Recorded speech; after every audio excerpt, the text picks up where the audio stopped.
Halo anak-anak, kita jumpa lagi dalam pembelajaran pendidikan agama Kristen. Hari ini kita masuk pembelajaran pertama ya, dalam tahun 2021. Namun dalam bukunya kita masuk dalam pembelajaran 8 dengan tema Roh Kudus mengubah dan membaharuiku. Membaharui ya, pembelajaran 8 ya.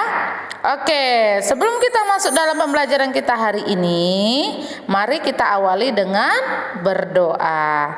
Lipat tangannya, tutup matanya, kita berdoa. Terima kasih Yesus buat kasih setiamu yang kau berikan bagi setiap kami, sehingga kami pada hari ini bisa bertemu dalam pembelajaran kami yang pertama di tahun 2020. Untuk pendidikan agama Kristen.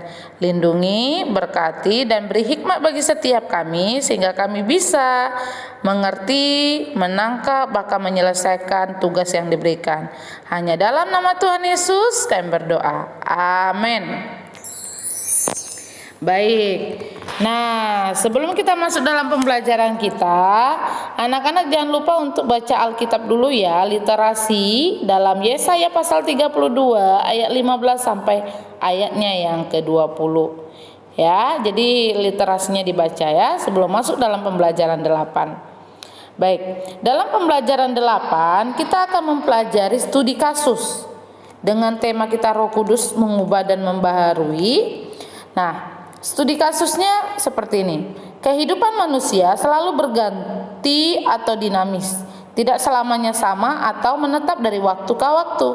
Waktu berhubungan dengan masa. Ada masa lalu dan ada masa depan.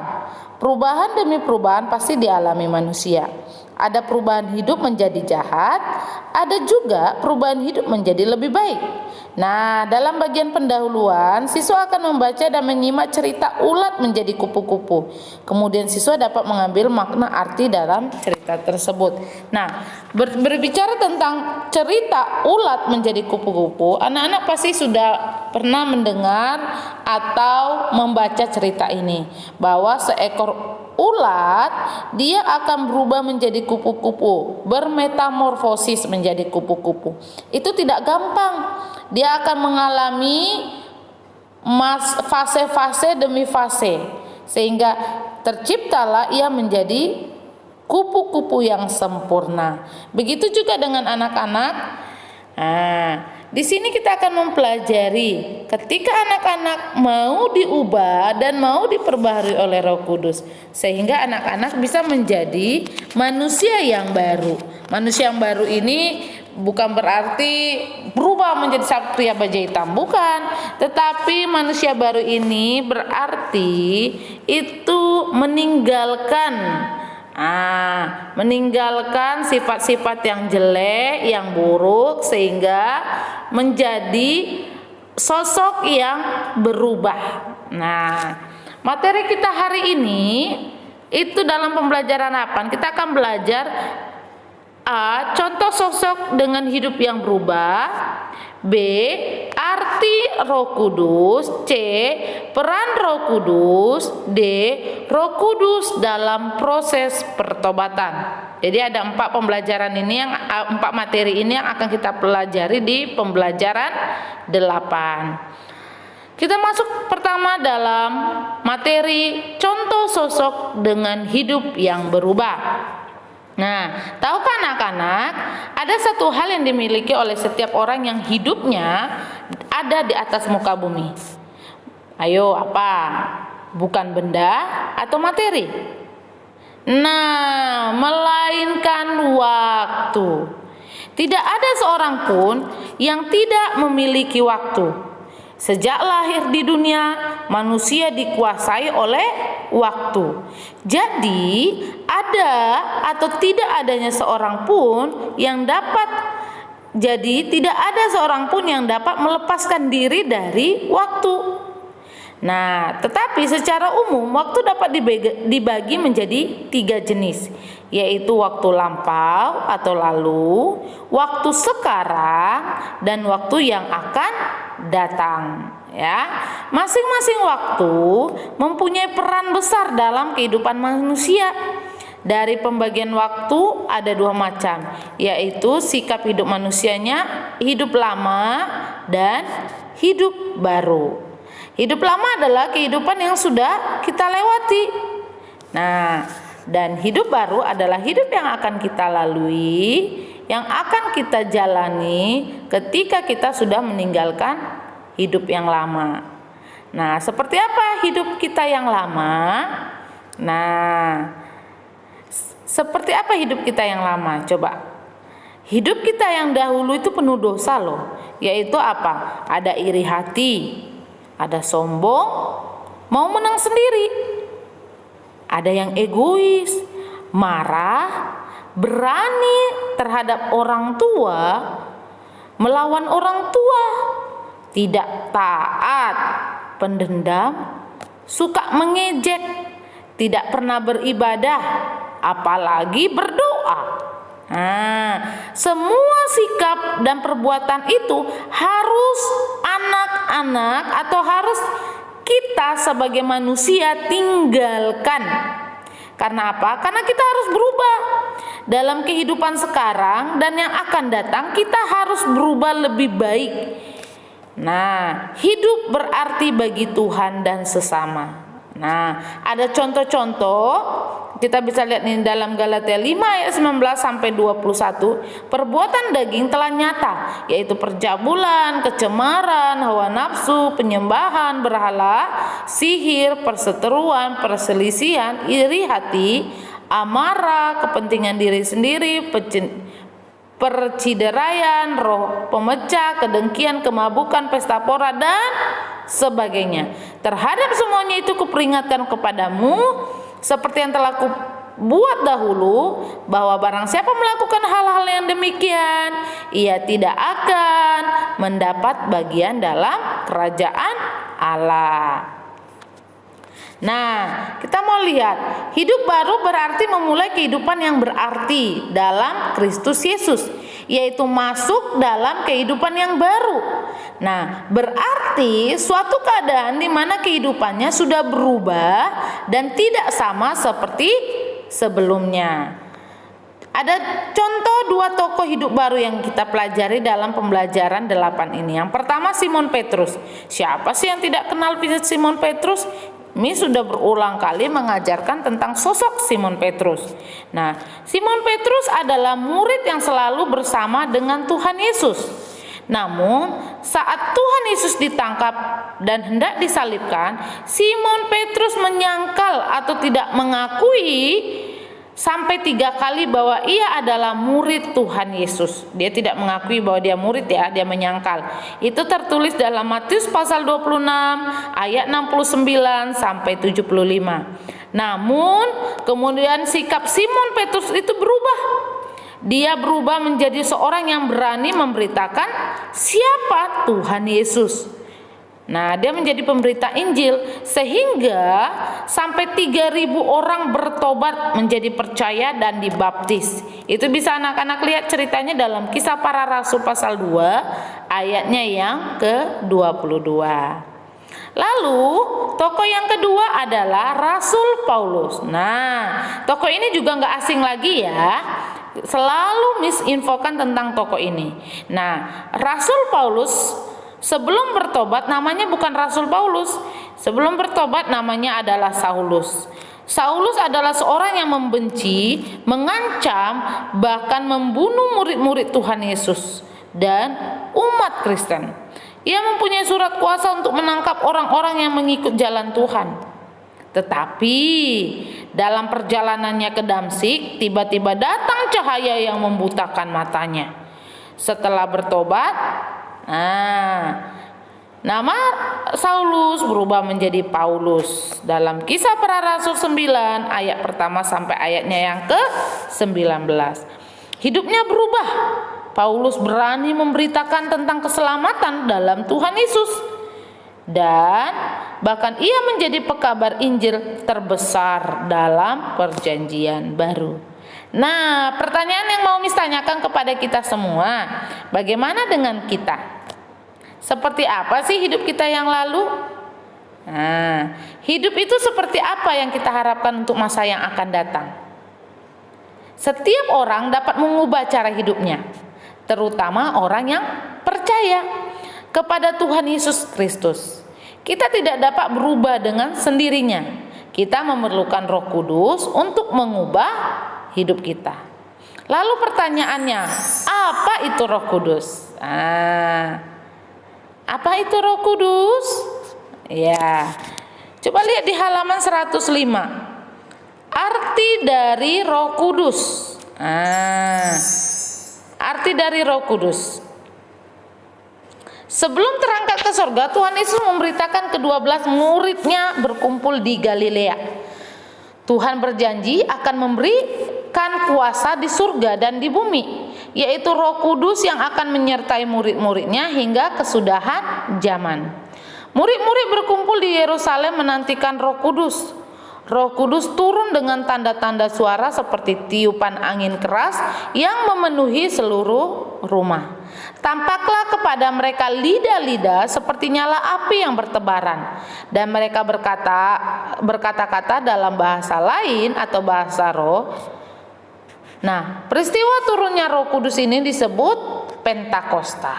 Ingat ya, peristiwa turunnya Roh Kudus disebut Pentakosta. Lalu apa yang dimaksud dengan Roh Kudus? Nah, Roh Kudus itu adalah yang pertama, pribadi nyata yang datang untuk tinggal pada pengikut Kristus yang sejati.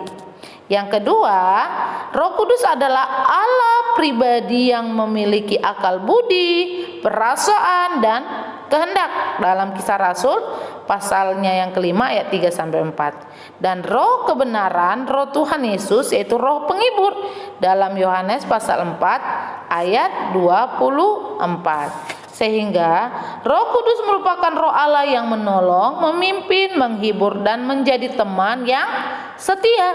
Roh Kudus juga akan menuntun umat Kristiani agar hidup sejalan dengan kehendak Tuhan. Nah, setelah kita belajar tentang arti Roh Kudus, kita masuk dalam materi yang ketiga. C. Peran Roh Kudus. Tuhan Yesus Kristus yang telah dimuliakan dan diagungkan oleh umatnya akan datang kembali dalam Roh Kudus pada hari Pentakosta. Lalu apa perannya? Nah, Roh Kudus akan dikaruniakan kepada manusia miliknya. Tuhan telah menjanjikan Roh Kudus sebelum Tuhan Yesus disalib dalam Yohanes pasal 14 ayat 16. Roh Kudus adalah Tuhan Yesus sendiri yang telah dimuliakan. Saat Pentakosta, Roh Kudus dinyatakan kepada umatnya. Pada perjanjian lama, Roh Kudus sudah ada dan bekerja. Ingat ya, ini karunia Roh Kudus. Roh kebijaksanaan, roh penasehat, roh pengertian, keperkasaan, pengenalan, takut akan Tuhan, dan kesalehan. Nah, dalam perjanjian lama Roh Kudus itu sudah ada dan bekerja, tetapi sangat terbatas kepada bangsa Israel, dan hanya beberapa orang, yaitu mereka yang terpanggil oleh Allah untuk melaksanakan tugas jabatan tertentu. Nah, kita bisa lihat contoh tokohnya ya. Yang pertama itu Musa. Musa itu sebagai pemimpin bangsa Israel. Nah, untuk keluar dari negeri perbudakan yaitu Mesir, dan 70 tua-tua yang akan membantu Musa. Yang kedua para hakim, yaitu Otniel, Gideon, Yefta, dan Simson. Nah, inilah yang dipanggil Allah untuk melaksanakan tugas dan jabatannya. Nah, peran atau pekerjaan Roh Kudus itu adalah sebagai pribadi penolong. Tadi ya, sudah misinfokan. Pribadi penolong, pemimpin, penghibur, teman yang setia, penuntun agar hidup kita sesuai dengan kehendak Tuhan dan menjadi penghubung antara Allah dan Roh Kudus. Roh Kudus juga akan menjadi penasehat yang dijanjikan Tuhan Yesus. Dalam Yohanes pasal 14 ayatnya yang ke-16. Nah, kita mau lihat nih, dalam Yohanes 16 ayat 4 sampai 15 itu pekerjaan Roh Kudus itu ada 3M.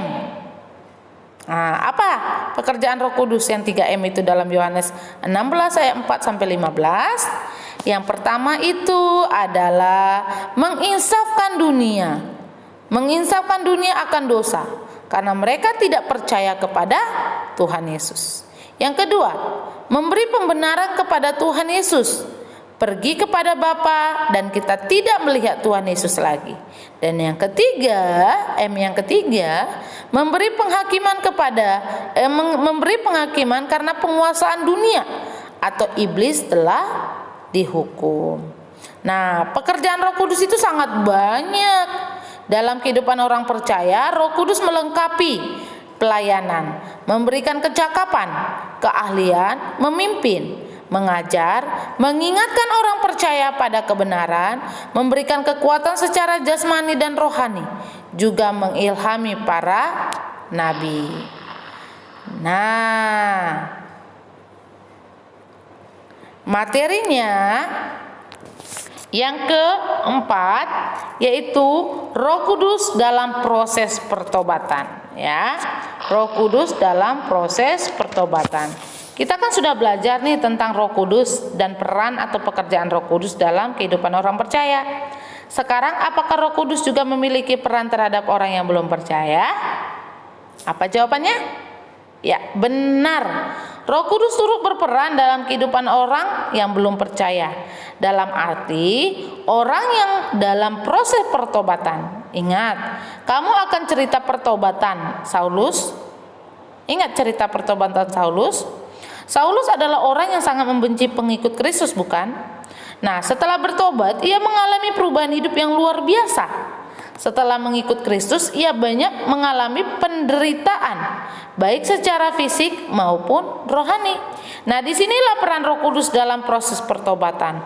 Roh Kudus memberikan keberanian dan kekuatan sehingga orang tersebut akan memperoleh kemenangan melawan dosa.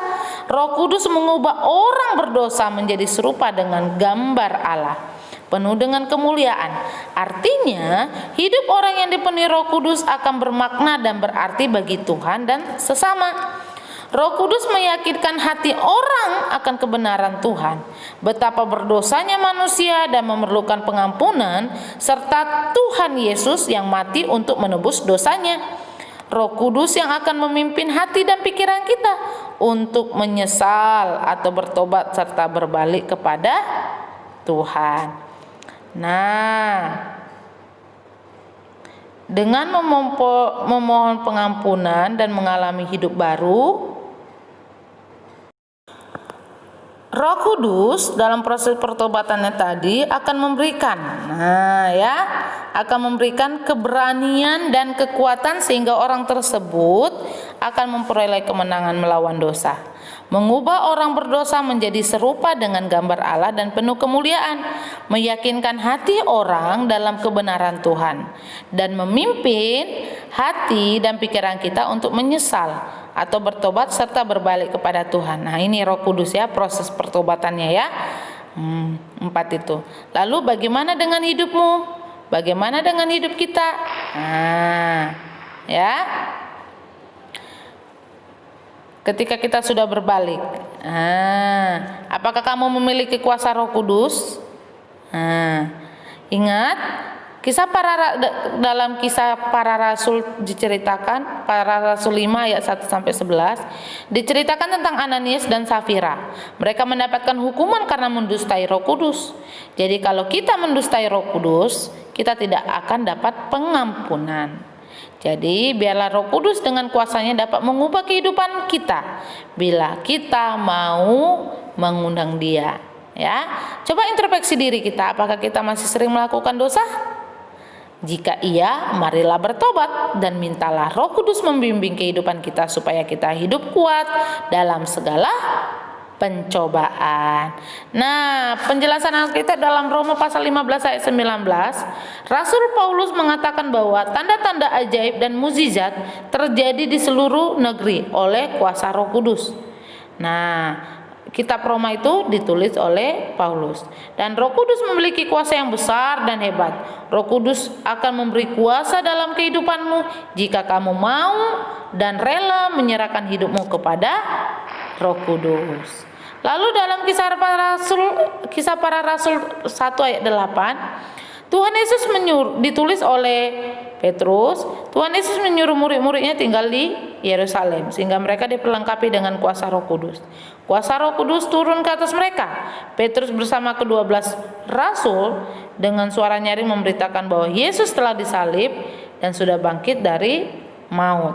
Dia adalah Tuhan dan Juru Selamat. Oke. Nah, pembelajaran kita sudah selesai sampai di sini. Miss akan memberikan latihan soal. Yang pertama ini dia, yang kedua, yang ketiga, yang keempat, dan yang kelima. Ini ditulis ya, ditulis di notebooknya dan dikumpulkan paling lambat Senin 11 Januari 2021 jam 9 WIB. Jadi sebelum pembelajaran agama di hari Senin, anak-anak sudah mengirimkannya ke Miss. Oke? Oke. Jadi untuk yang lain bisa nanti menyesuaikan juga. Oke? Paling lambat minggu depan. Oke, sampai jumpa dalam pembelajaran kita hari ini. Bye bye.